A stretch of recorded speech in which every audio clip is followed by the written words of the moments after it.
you're looking at here is a 2001 Honda Accord EX two-door coupe.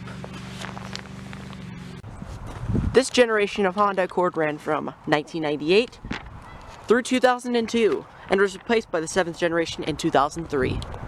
There were several trim levels starting from the DX, which is the base model, the mid-grade LX with power windows and lock and cruise control, the EX, which came with power everything, alloy wheels, and a glass power sunroof. And also the SE, which came only available in 2002. They came with all the EX features, plus with special colors, wheels, and lastly the EXL, which came with the EX's features, plus a leather interior, power seat, as well as an optional Bose sound system and heated seats that only came on the Canadian models. Now there were more trim levels for the Canadian models. The 6th generation was pretty much the first year they stepped up their game. The sedans and coupe have completely different panels. My car is the EX model, so it has the 15-inch alloy wheels. The base LX and below had 15-inch steel wheels, and the LX V6 had 16-inch steel wheels, while the EXL V6 came with 16-inch alloy rims. While all V6 models had the 5-lug pattern, all 4 cylinders have the 4-lug pattern. Here's the key. It's Honda's standard chip key. This chip key has it cost about $60 to be cut and programmed. The strange part about this is it actually is cheaper to go to the Honda dealership than to have the key cut at my local key shop or hardware store. This car also has the OEM key fob for unlocking and locking the car.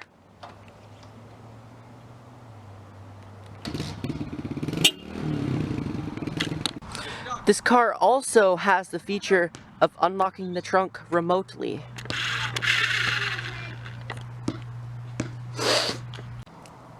One positive of having the chip key is that there is built-in security. As you can see, the security light blinks after I lock my car, and so if somebody was to try to get in, it does go off. I'm gonna go ahead and hop in the car here, start it up.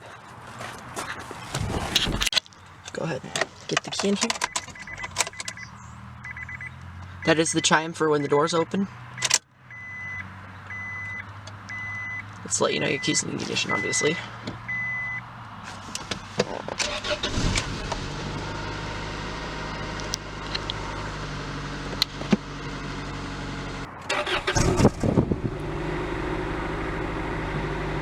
The motor this car has is a 2.3 liter Honda VTEC 4-cylinder. You can either get it paired with the 4-speed automatic or the 5-speed manual, which is the choice that I went.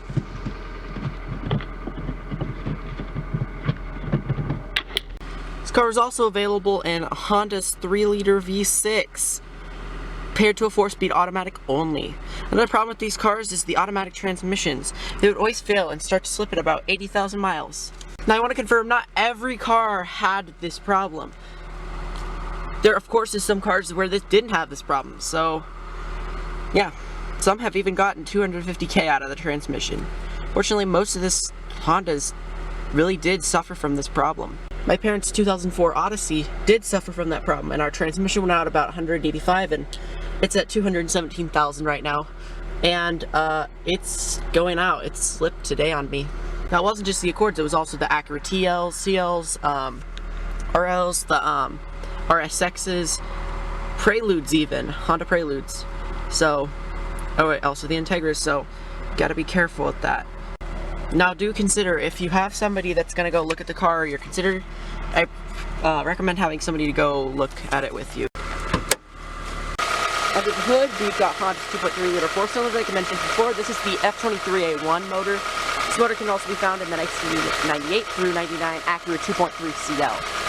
Now this isn't the fastest car ever, but it does have a little bit of power, and if you downshift, it's got lots of red line. It's got red lines at 7,500 RPM.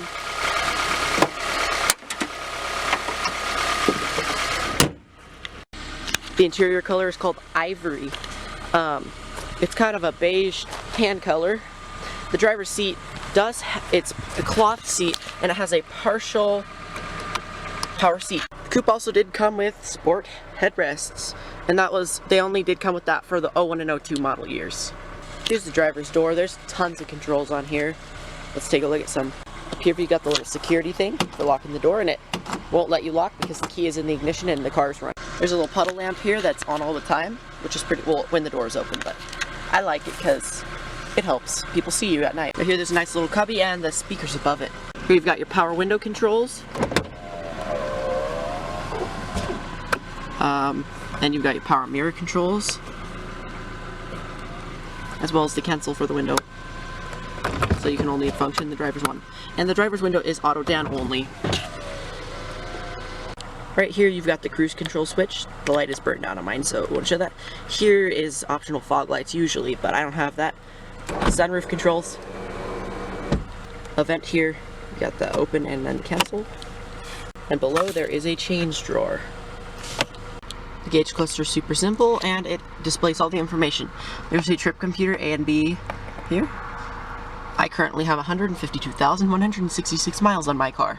The steering wheel is rubber because this is the EX model, but the EXL does come with a leather wrapped wheel to match the leather interior. Here on either side you've got your cruise control buttons. That's only if the cruise control is activated. And you've also got audio controls. Here's the center area. Here at the top you've got a clock and there are settings here. You've got your blinkers, vents. Here you've got your air controls, air conditioning, recirculation, rear defrost, and all your different zones. And also temperature. This is not automatic climate control, none of them did come with that.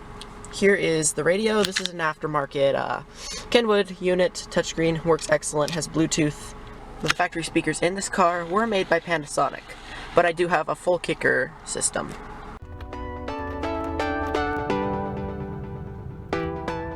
Down below here there's a big large cubby in here.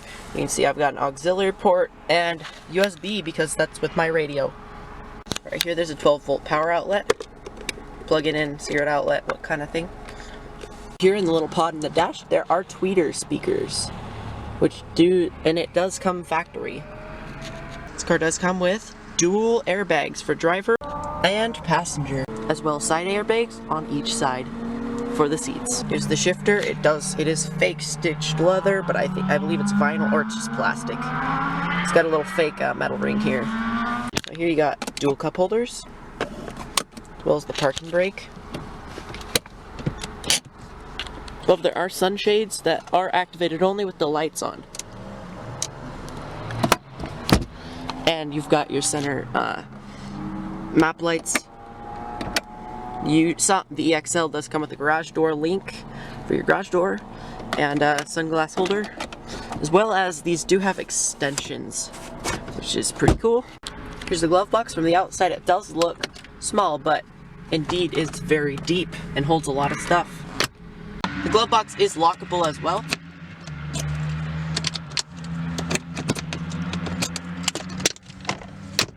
Passenger seat is manual, but it slides forward to allow access to the back seat. Here's the back seat. It's extremely comfortable, and there are dual cubby cup holders on each side. On the sedan model right here, there usually is a little pass-through, but the Coupe does not come with that. Right here, you can unlock the back trunk and pull it down to a 60-40 split. Here's the trunk. It's extremely sleek, a lot more sleek than the sedan. You can either open the trunk with the remote,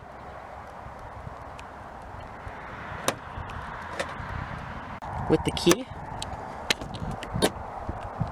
or using this pull. There's also your fuel gas release pushing down, and the fuel tank can be locked, which is pretty cool, and it's a good feature to have. I do want to point out this car takes regular fuel. It does not take premium, so no premium. Saves a lot of money. Here's my trunk. It's sort of messy right now. As you can see, I have the factory Accord floor mat or trunk mat. Right here there's jack storage, tool storage, and storage, and I've got the OEM net thing too. I just don't use it. Right here there is a lever you can push and push the back seat down. Here's the spare tire. It's a donut tire, it's no full sized. And the interesting part about this tire is it really has never been used. Look at it, it's brand new. It's got the little nub things on there, which is crazy to me for a 15-year-old vehicle. Alright, so this is the road test portion of the review. I'm just gonna drive around a little bit and I'm gonna get on it for a second.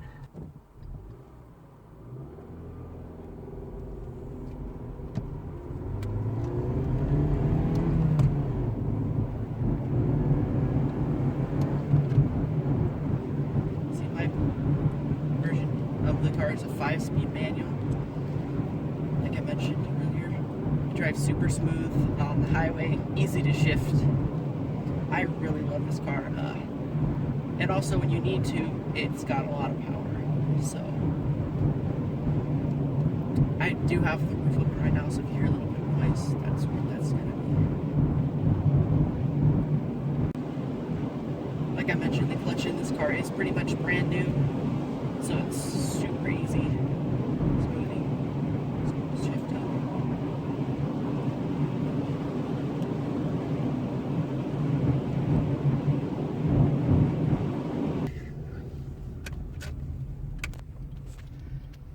Alright, I'm just gonna do a quick little 0 to 60 run here. I'm not gonna push it all the way.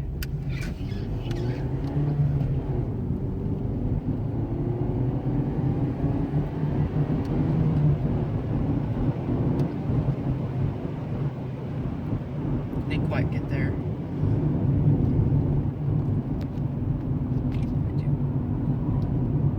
I will do a quick pull right here.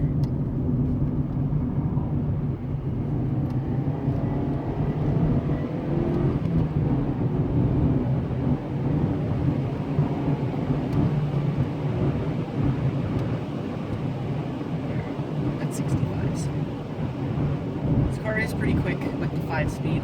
V6 does outdo it by far, but because it's a automatic, it's a little bit slower. So that's about it for this. Thank you so much for watching, and I hope you